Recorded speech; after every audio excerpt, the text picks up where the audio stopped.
SMITE fans, welcome to week number 9 of the SMITE Oceania Pro League. Tail end of the season now. Teams are starting to work out who's going to land. Teams are starting to get sponsored for the land, and now we come to the games.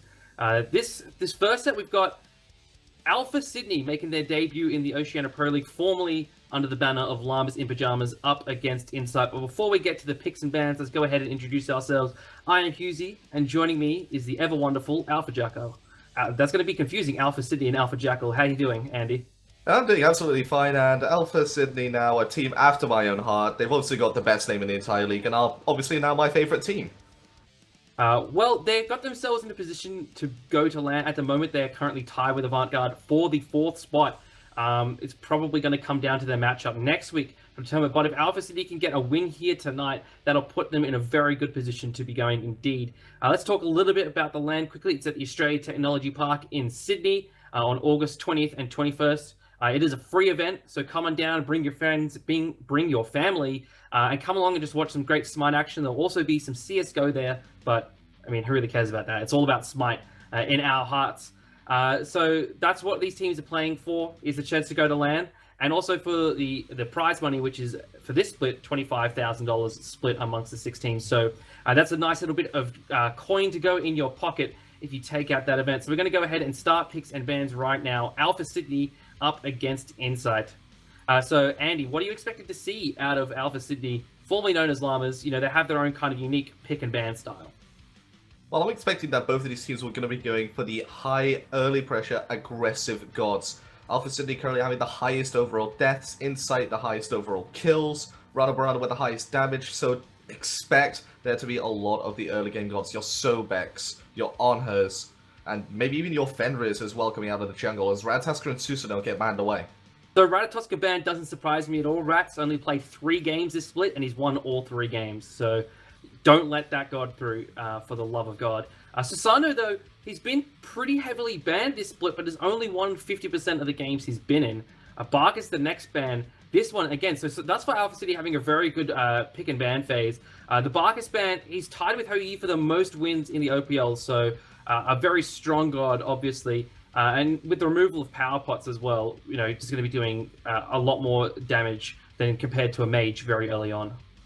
Alpha Sydney banning by the numbers, whilst Incite are banning on their gut feelings and instincts and what they really don't want to be facing, rather than going on what's got the best win rates overall. As Hou gets picked up by Alpha Sydney, this is a fantastic pickup for Rana in that ADC role.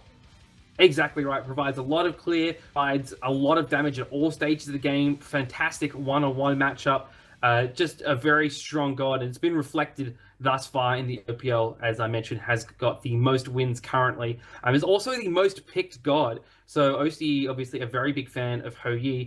Sobek and Nemesis now picked up here. Sobek is one of Biggie's favorite supports. Nemesis is one of Kiki's favorite junglers. And the Nemesis really speaks to Kiki Omio's playstyle. Rather than being this kind of hard carry out of the jungle, he's much more of a setup kind of jungler, looking to create opportunities for his mid laner in Yada. Aphrodite and Athena now picked up. Don't forget, in the last 2 weeks, Alpha City have played Aphrodite in the mid lane to great effect, even causing Covenant to first ban it in the split in the game where they played against each other. So this Aphrodite pick must have some sort of strategy around it for Alpha City that we haven't seen yet, because fortunately we couldn't stream those games, and I'm very excited to actually see it come out for the first time today. Medusa now picked up here. That's going into the mid lane. I'm putting my money on it right now. Laney has yet to play Medusa this split, whereas Yada has played it multiple times. You know, Medusa, when she was first released, was played quite a bit in the mid lane. Now, recently with kind of the shifts in the meta and power pots, she's fallen a bit from grace. But with the removal of power pots, at least temporarily, you know, at least in OCE, we started to see a bit of a comeback from Medusa. Kabrakan and Odin now banned away. Kabrakan, very high win rate in OCE, did receive a fair amount of nerfs in this latest patch, but Odin, you know, he's had a pretty decent buff recently. He's had a lot given to him in his kit over the past 2 weeks, and no one's really seems to be picking him up anymore still. It was actually picked more when he didn't have his new passive on than when he had his new one on, which was a guaranteed buff because they moved his old passive onto his ultimate. Kabrakan, most of the nerfs that affected him were actually indirect nerfs. The removal of Power Potion, the nerf to Market the Vanguard, removing HP 5, his Humbats and Rabada get taken off the table. So, and there was also a couple nerfs to his damage, a bit of base damage coming off here and there. He's still in a very good spot right now. I would have expected to have seen him picked up by Alpha Sydney instead of this Athena, most likely. Yeah, I agree with that. Athena, while she enjoyed a lot of success early in this split of the OPL, but the last few weeks has done pretty poorly whenever she's been played. Kabrakan as well receiving some nerfs to his ultimate, so it's a little bit harder to keep enemies locked down. Still very, very potent. A lot of damage can come out of that character. Anher here picked up for Incite. You know, my prediction about the Medusa mid has come true. Fenrir and Bologna now picked up here by Alpha Sydney. Fenrir was kind of an underrated assassin in OCE. The only player that's played it, you know, very effectively, has been only good at solo, who ironically plays jungle. So we'll have to see how Alpha City could do on that one. Bologna, a comfort pick for Shurix, knows how to play that one in the solo lane, knows the matchups for that one. Amaterasu here picked up for the Beast on the side of Incite. Amaterasu's dash does have a silence with it, and with the wind-up time from the bludgeon, can really stifle Bologna's wave glare and pressure in this solo lane. As well, Fenrir pickup, I called it. I knew there was going to be Fenrir, Sobex, these early game gods. Medusa mid even can be classed as really a bit of an early game high pressure mid laner these days. And I do like Medusa in the mid lane more than I do like her in the ADC role, simply because, well, she wants to be rotating to as many fights as possible. You don't really do that with the ADC role for the first 10-15 minutes. Whilst in the mid role, you're there consistently. Alright, we got a little bit of a pause here just at the start, but we'll be getting into the game as soon as possible. Let's talk a little bit about this mid matchup. We've got a Medusa up against an Aphrodite. I think that one's pretty easy to call. That Medusa will have the early clear there and the early pressure. Yes, while she does have the early clear, I don't necessarily agree that she has the early pressure. If you have a look at the jungle matchup as well, you have to factor that into the mid lane. So because, well, junglers are second mids for the first 10 minutes. Fenrir versus this Nemesis. The Fenrir will be hyper-aggressive in this early game. Yes, power potions are no longer there, so he doesn't do as much damage, but he's got an Aphrodite there to heal him up and make sure he's at tip-top condition, meaning he's going to go even deeper. He's not going to care about the minions, they're going to be dying. Or he's going to tank them up and then get healed up. Too true. I really hope that this Fenrir does well. As I said, the only time it's really been successfully played in OC was by only good at solo. At the Split 1 LAN, both Shred and Ro, when they were playing jungle at that time, both tried it and both performed very underwhelmingly. And that was in the power pot meta though. You know, this different kind of meta, we'll have to see how it goes. Slicey did play at that lane in the mid role. So Slicey's actually a little bit of a story. He was on the Tainted Minds roster at the start of the split, left for a family emergency in his home country of Indonesia, and has returned and joined the Llamas and Pajamas, now Alpha Sydney roster, in the jungle role. Now, a lot of people might think, why make the transition from mid to jungle? Slicey was originally the jungler for Tainted Minds, but they decided to make a few role swaps just prior to Split 1. So, obviously, it is something he's familiar with. And he's looked very comfortable in it since he made the switch to the jungle role. And he's starting to get to the point now where Alpha Sydney are comfortable with each other. They've learned how to play with each other. They've got their own play style, their own pick and ban system. And it's starting to work out for them. They picked up big wins here and there, most notably against Pandemonium a couple weeks ago. That was actually a huge victory. I think that was even last week that they did that. That is huge for them. In OCE, what we've seen is basically the top three teams have really been separated quite widely compared to the bottom three teams. And other than a Vanguard split with Incite way back in week number 3, we haven't seen, you know, a clash of a bottom 3 team up against a top 3 team that's resulted in a victory. So, you know, Llamas and Pajamas, now Alpha Sydney, you know, this is a team that's kind of on a bit of a rise here. And if they go to LAN, I'm sure a lot of teams will be very wary to go up against them. Yeah, well, to make sure that they do secure the last spot or put them in good stead to qualify next week, they got to at least take a game off Incite, and that's easier said than done, as Deadweight found out last week when, well, Incite somehow managed to find the 2-0 against a previously undefeated Deadweight. Left lane, Tori's guys here, plucked back by Biggie. Laney dealing out damage with those in-hands. Not going to be enough to secure the kill here. Tori does have his potions ticking, and he's got quite a few left in his pockets, so he's going to be all right just for the moment, but Biggie and Laney, a very aggressive duo lane here. Both of these guys played previously on top-level OPL teams. Laney, the exception that was when he played on Trident earlier this year, but last year, these guys were kind of rivals. Big E on Avantgarde, Laney, Direwolves, the top 2 teams in the region. Yeah, and this is a high-pressure, high-risk, but high-reward duo lane right now with this Fenrir... sorry, not this Fenrir, with this Sobek and Anher duo lane. If they get the pressure and they can start rotating around the map, it's going to cause absolute chaos for Swifty in the mid lane. Because he's only got his ultimate and the purification right now to make sure that he doesn't die when he's plucked away. But the pluck is pretty much instant. It's going to be difficult for Swifty to react to it in time if it's from a surprise gank. Biggie here, looking to pluck perhaps onto Tori's guys or Rana Brana. Away. He's hit level 4. Rana and Tori forced to back away. Let's take a look at our mid lane matchup thus far. We can see Lycee full health, full mana, benefits of that Aphrodite synergy with him in the mid and jungle camps here. But we can see Yada and Kikiomio are really getting the clear advantage, I should say, in the early game. Well, I do like the comp coming out from Alpha City. It's designed to really peel for this Aphrodite / Huyi combination. When in the late game, you're going to see Swifty and Ranborough just tied together consistently, not going to leave each other's side. Whilst that is something you want to be doing with Aphrodite against the comp that Incite have drafted, it's not really something you want to be doing, grouping your 2 carries together. Because the amount of AoE they've got, the amount of lockdown, the amount of spatial control that they've got is absolutely massive. What I really like about Alpha City's composition is they have this Bellona ready to deal with the 2, even really 3 if you count the Nemesis, basic attack centered gods. You've got Anher in the duo lane, Medusa in the mid lane. Both of those gods primarily dealing damage through in-hands, and Nemesis towards the later stages of the game as well. So, if Shrewix can get a couple of Scourges and disarms off, it'll spell trouble for Incite when they group to fight. And given that they picked the Nemesis and then they're definitely guaranteed to have an ADC, so 1.5, maybe even 2 basic attack-oriented gods, the Athena pick looks a bit less tasty, in my opinion. I would like to see maybe a Kumbhakana instead.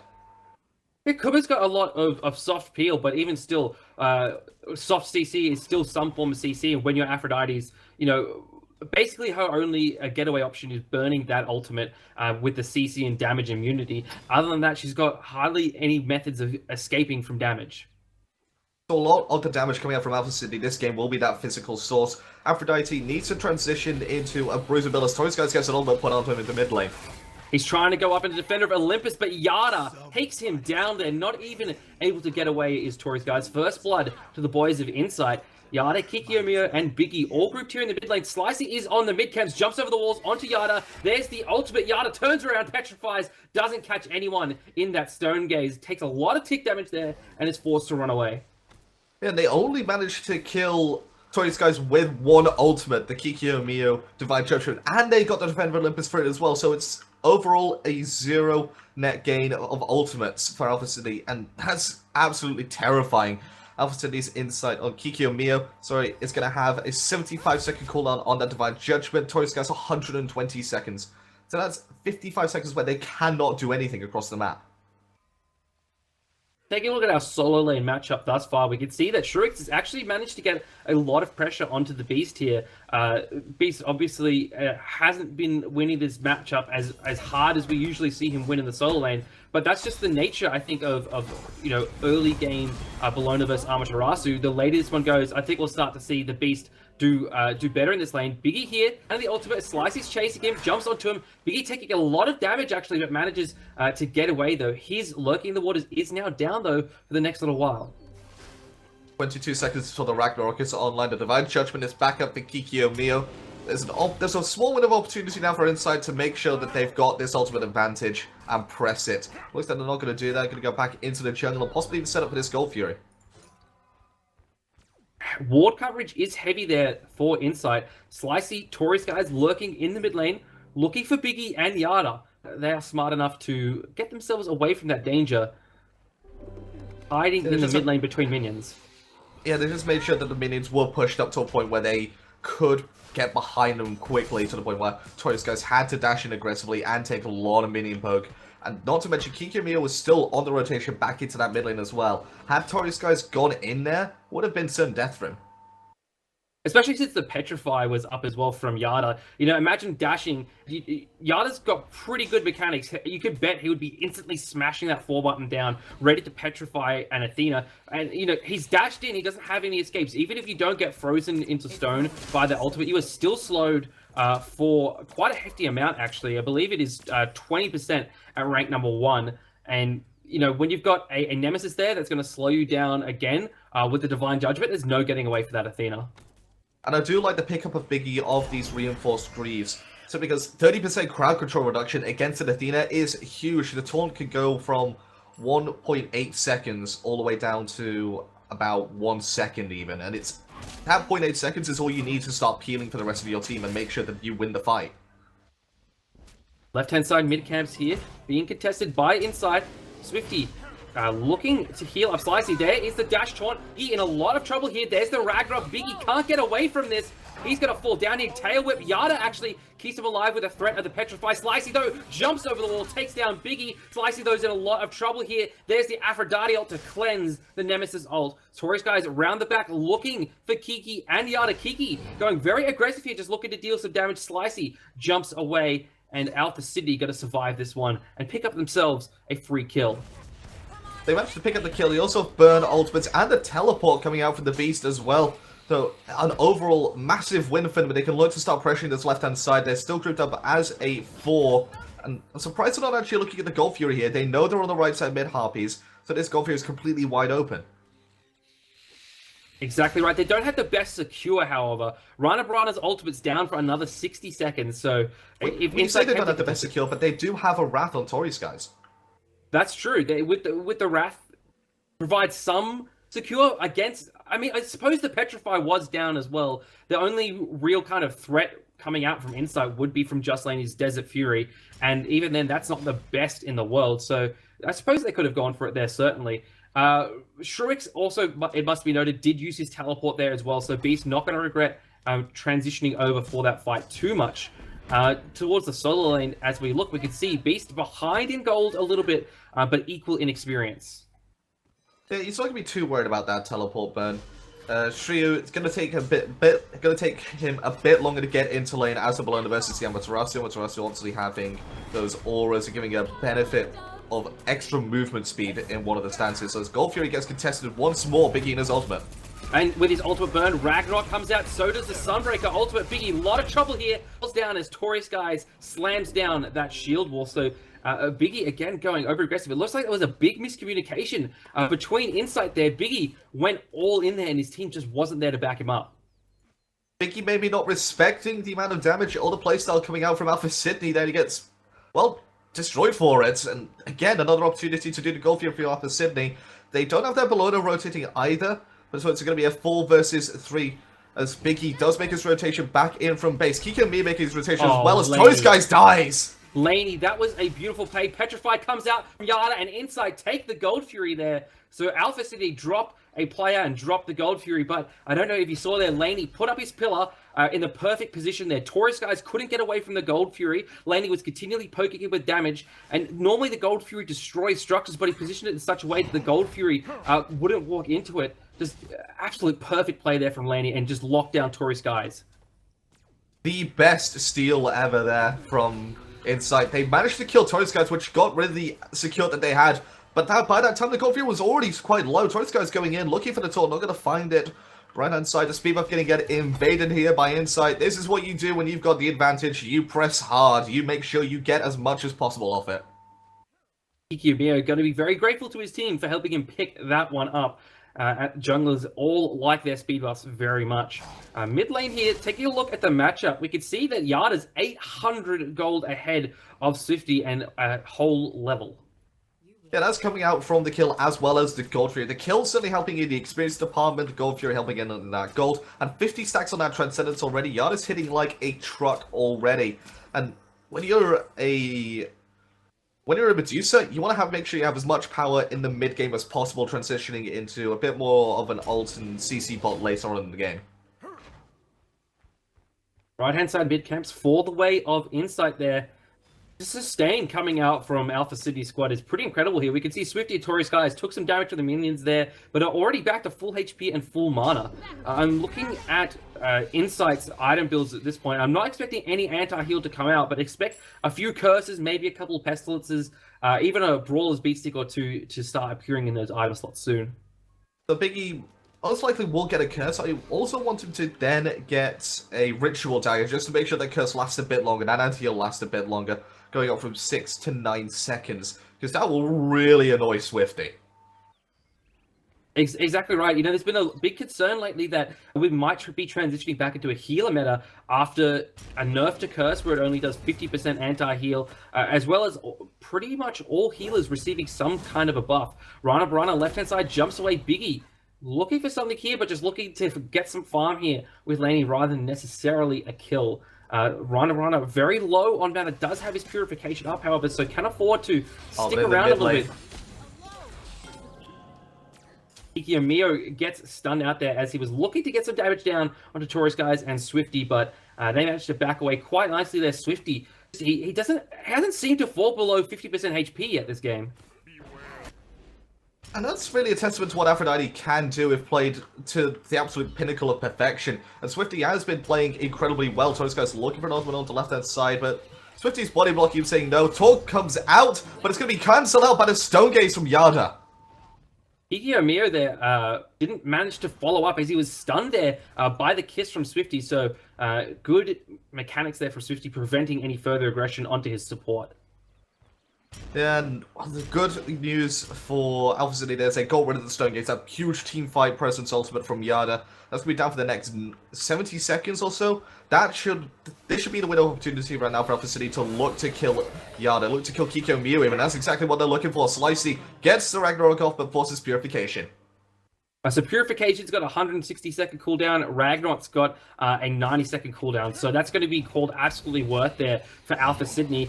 The trouble is, though, Nemesis still has a lot of mobility to escape a lot of the damage on the side of Alpha Sydney. Perhaps might have been better targeting Yada there and burning his Purification, but even still, going to be called a win for Alpha Sydney. So I was expecting a bloodbath this game, simply because, well, as I said before, Alpha Sydney, most deaths, Incite, least deaths, most kills, Rana Barana, highest damage, and it's just not really happened. Only 4 kills going down in the first 14 minutes. It's been a more tactful game than I would have expected it to be, especially considering there's a Fenrir and a Nemesis going out of the jungle, 2 high-pressure early game junglers. Well, I think it's the removal of power pots. A lot of teams are a bit, don't have the same damage they do in the early game to really, when they force mistakes out of the other team, they can't make them pay as much. If you don't have that power pot, you're not going to be doing as much damage early, or conversely, if you take away another team's power pot, it's very devastating. With neither side being able to do those things, it means that, the mistakes you make aren't punished nearly as heavily. Oh, ADC battle going on right now. Just later Rana going at it. Basic attacks flying everywhere. All their abilities are down. But the Mark of the Golden Crow just allowing Rana Barana to keep even in that fight. Good stun. Good stun here, but Laney gets a pillar, doesn't get the impale off. Rana Barana forced to jump away here. Slicey is rotating, walks over a ward, so Laney should know he's here. Laney gonna walk away. Stun, not there from Rana Barana. There's the Ragnarok ultimate from Slicey, looking for Laney. Purification's it away. Here comes the Defender of Olympus from Tori Skies. Gonna be completely wasted, however. 2 ultimates burned there just for Purification. Not really worth it in my opinion there for Alpha City, but they have a line now for some more pressure on this Gold Fury, and that's exactly what they need to do to make sure that they do get this next map objective. Otherwise, if Incite secure it again, it could be game over already. It's the Incite clearing out the wards here. Tori Skies throws down that shield wall just to keep Biggie away from himself. Yada going to be starting up the Gold Fury. Laney's here as well. Kikyo and Biggie on zoning duty. Beast actually zoning out a wave in the soul lane between the 2 towers. Shurik's in lane. Beast does have his teleport up. He is teleporting in to the ward. Biggie plucks away Swifty here. It's a 5-man grouping from Incite, but the sustain from Alpha Sydney is real. Beast targeting Swifty here. There's the Nemesis ultimate down into Shurix. He's forced to Roma Invicta away. Kiki Mio looking for some more damage here as Beast uses that dazzling offensive over on the left-hand side of this fight. Slicey very low. Yada picks him up with a basic attack. Biggie lurking in the waters, looking for Shruix here. He's got no escape. There is the Aphrodite a little bit too early. Petrify comes out. Biggie picks up a kill onto Shruix, and Incite looking for more. 2-0 and Torres guy's under a lot more pressure and now forced to go away from Kikiyomiya and Yada. The Gold Fury was quite low in that fight, but leashed perfectly by Yada and Just Lady when they recognized that Slicey was going to come in and steal that objective. Now they can go ahead and secure it as a 3 versus 5. Nothing that Alpha City can do, and while Biggie looking for aggression once more. Torres guys dashes down, great pillar there from Laney, and an even better jump, greater impale as well. Torres guys nowhere to run here, taunts all of them in, but I mean that just made their auto attacks even easier to hit. Great set of play there from Incite. I really loved what Beast did there, just basically forced Swifty away from the fight, didn't allow him to sustain up. Slicey there, you know, there wasn't the threat of the continual fight. Once they managed to take down Slicey, it was curtains from there. It's not often that you see an Athena get a 5-man taunt and then lose the fight. Oh, well, the fight was already over. I mean, but still, 5-man taunt. Hype. I mean, if they're all up in front of your face, it's not that big of a hype. Like, I could have hit that. I mean, really? Could you have hit that? As Runabara gets impaled into the wall again. Just Lady, he looked like he was losing that fight, but actually ends up winning it. Runabara dashing it, because in comes the Defender of Olympus. Right-hand side, though, dazzling offensive. It stuns out Shurix there. Rana still up a kill onto Laney over on the left-hand side there. Good call there from Alpha Sydney. They knew a lot was being committed to the right-hand side. They could rotate to the left-hand side and freely pick up that kill, even dive the tower, which they did. Yeah, left-hand side's going to be pushed up here by Yana and Biggie. They're not going to look for the tower because they know the rotation is going to come back in for Rana Barana and possibly even Tori Skies. So left-hand side is going to be defended by Alpha Sydney. No wall coverage going on the right-hand side right now, apart from the one by Alpha City on that Fire Giant pit. So I should look right now for more wards to start transitioning over to this right-hand side. Fire Giant warded up by Alpha City. I don't think they're terribly worried about it being taken just yet at this stage of the game, but more so to spot out rotations to and from the solo lane. Slicey going to be sustaining up here in the mid lane with some help from Swifty, picking up some extra farm. He's 2 levels behind Kikiyomiya thus far, despite the fact that he has a kill and Kiki has none. So Biggie, I like his item choice right now. Emperor's Armor, 250 health, 30 physical power, but it reduces enemy structures' basic attack speeds by 30% when you're in range. It increases yours by 30% when you're in range as well. It's a great item when you're looking to try and snowball a game out of control, and that's exactly what...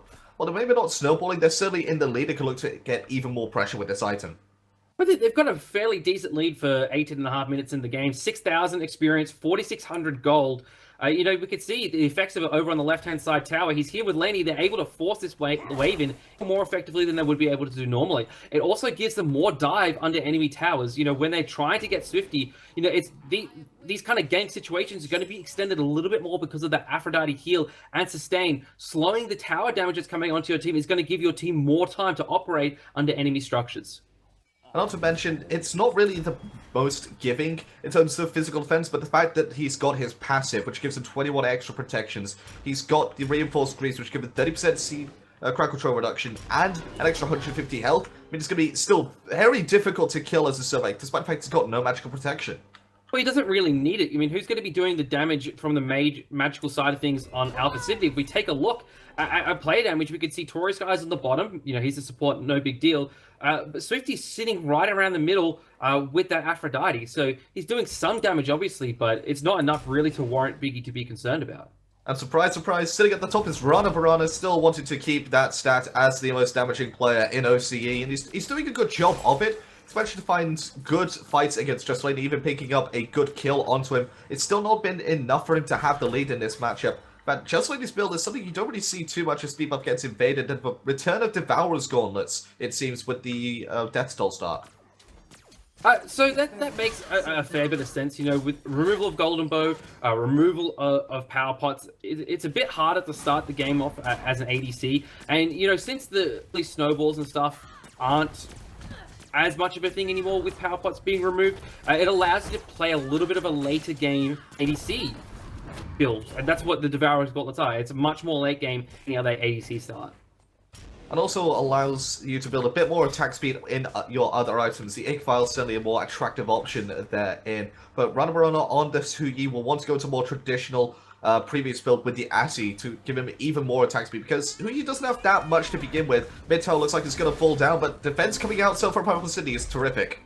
Ikemia uses that Divine Judgment onto Shruix here. Fish, though, pretty fearless. He's got the Aphrodite heals, so even though he took a lot of damage there, it's alright. Taunted in is just landing. Dazzling Offensive coming up for the Beast. The Ragnar ultimate is out as well. Shruix looking to deal some damage. Beast diving well into the backline, but the sustain from Alpha Sydney is great here. They're all above 75% HP. Rana Brana hasn't even been involved in this fight yet. Oh, he gets a good start into Kikyo. Mio has got some good basic attacks off it. Shrio dash again, looking for the bludgeon. Finds nothing but us. Down comes the Sunbreaker ultimate. Out comes the Stogies. The Choice Guy's caught in a world of hurt. He's going to fall down for the first kill of this fight. Shruix here needs to heal up from Swifty. Good damage comes out from the lurking in the waters from Biggie. Kikyo Mio having under that tower. We can see the Emperor's armor not quite at work yet. Biggie's not in range for that one, but the mid tower falls down. Incite turn their sights to the Gold Fury. And they've got the towers everywhere. Well, the tier 1 towers everywhere at the very least. They've got this Gold Fury pretty much on lockdown already. I highly doubt Alpha City will be able to take this one. Choice Guys is down. They've got no more objectives secure. After that, Shrio on the left-hand side, looking to try and get some way in here. He doesn't have his... He actually has his Eagles Rally online in 2 seconds, but it's going to be too short. Is the Roma Invicta Laney looking for something here as the Nemesis ultimate is in. There's the Dazzling Offensive, but Beast chooses not to overcommit, and probably wisely there, as Slicey and Swifty were waiting around the corner for an overextension by Incite. They had no idea where Slicey or Swifty were. That could have been an entire bait there by Shrio. So it's a good discipline there from Incite. They've got this lead. They have this advantage. They want to make sure that they do not lose it. Because Alpha Sydney, whilst they may not be high in the standings, they certainly have proven that they can punish as well as good as the rest of the teams in OCE. Biggie now picked up a third physical defense item, higher than the Nemean Lion. A lot of physical protection online there, so all of his other items have given him health. He can choose to go into these items that just pretty much give you a high amount of protection here. It's going to be so hard for Alpha Sydney to do any damage to him unless Swifty and Taurus guys really commit to focusing out Biggie. He's got about 240 physical defense. That's not even including his passive right now. That's kind of absurd. He's not going to be dying to any objectives anytime soon. It just makes his Emperor's armor even more effective because he can dive these objectives and choose to tank them up, and he'll be doing less damage to him because of his protections and because of that passive on Emperor's armor.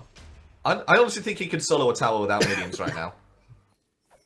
Oh, I don't know about that. Just him by himself? I mean, yeah, come on. Biggie versus towers. Come on, I want to see that. Come to a theater near you. Maybe if he had power shoes instead of reinforced shoes. Maybe. Even then, it's doubtful. He needs to transition to one magical defense item, maybe a pestilence, as will do him well, and then he could go into any item he wants. Maybe even a void stone to help him give his mages some extra damage. But in comes, well, he comes the cavalry. A lot there used by Alpha Sydney for very little result. Kikyo Mio takes down Tory Skies. Laney with a great pillar here. Honorbrunner taken very low. Manages to get away with the stay from his RC and from Swifty's heals. Shruix here trying to defend the mid lane with the help of two of his teammates, but the Emperor's armors means this tower's not going to do too much. Dazzling Offensive comes out. So does the Aphrodite ultimate there. Shruix nowhere to run. Plucked back by Biggie. There's the Eagles Rally. Curse comes down for Biggie. Lurking in the waters as well. He's looking for Swifty. He's looking for Honorbrunner. Oh my goodness, the damage is real. Yada picks himself up a double kill, I should say. Tier 2 tower taken down by Incite. Phoenix the next target, and this is looking very much like it's Incite's game to lose. Why does Sobek do so much damage? It's absurd. He's got no power items online, yet he basically half-health Runner with just his ultimate. Phoenix falls. Incite have complete control of this game, despite the fact there's only been 12 kills. It just speaks to their playstyle as a team. They're very team-oriented, outthinking their opponents rather than necessarily outplaying them. There we go. We see the left side tier 2 falling down as well. Map control of this left-hand side almost complete here for Incite. Right-hand side, bit less. They still have that tier 2 to take down. They still have the Fire Giant up. I believe that's where Incite will have their next and possibly even final fight for this game. Taking a look at the graphs here, we can see it is 40,000 experience difference, 12,000 the gold. It's looking very dire here for Alpha Sydney. Yeah, and just when he avoids the taunt there with a well-timed disperse, gets away from what could have been aggression from Alpha Sydney as they were looking to try and sneak that Fire Giant. But when one sees, all will follow as the rest of Incite make their rotations over to this right-hand side. But Yada, he's not governed by the rules of man. He's going towards that rep buff. Looking at both Yada and Laney here, they've both got a Brawler's Beat Stick online to deal with some of the healing coming out from Swifty. So I really like these item choices here. We've got a Pestilence coming out from the Beast as well. A lot of anti-heal. Shurik's there, forced to use the Eagle's Rally to dive away from Incite. Shurik's about 50% HP, and Swifty is all the way over in mid lane, so he's not going to be able to sustain up terribly well here. Incite look like they want to push down this tier 2 tower on the right-hand side. Therefore, massive opportunity right now to do the Fire Giant, and they're not going to go for it. Instead, they're going to go for the safer map objective, one that pretty much guarantees them the game rather than potentially even throwing it, as the tower going to get aggressed on right now. Biggie still attacking, but not in range. Down comes the taunt. Taurus guys, though, nothing to follow up off that. Incite gripping his 5 here. This is very dangerous. Alpha Sydney, Slicey jumps in there, gets a 2-man taunt, but Swifty pulled in, and that's the last person Alpha Sydney wanted to be pulled in. Swifty takes so much damage. Just Laney there with a double kill run of Rana falling down as well. Kiki Omiro just zoning away Taurus guys and Slicey. Biggie picks up a kill onto Shuix. A 3-for-0 trade in favor of Incite. Tier 2 tower falls down. Phoenix looking to be the next target. Actually, Tori Skies here. Nowhere to run here for Kiki Omiro, Beast, and Biggie, who gets himself yet another kill. Laney jumping onto the corpse for effect. Slicey there, uses the Ragnarok ultimate onto Yada, forces the Purification burn. Right-hand side, Phoenix falls down. Alpha City's Titans under attack, and this looks like game. Yeah, from out of nowhere, Incite just end the game. It was unreal. Sure, got body blocked by when that last fight between a pillar and 3 people. It was brutal and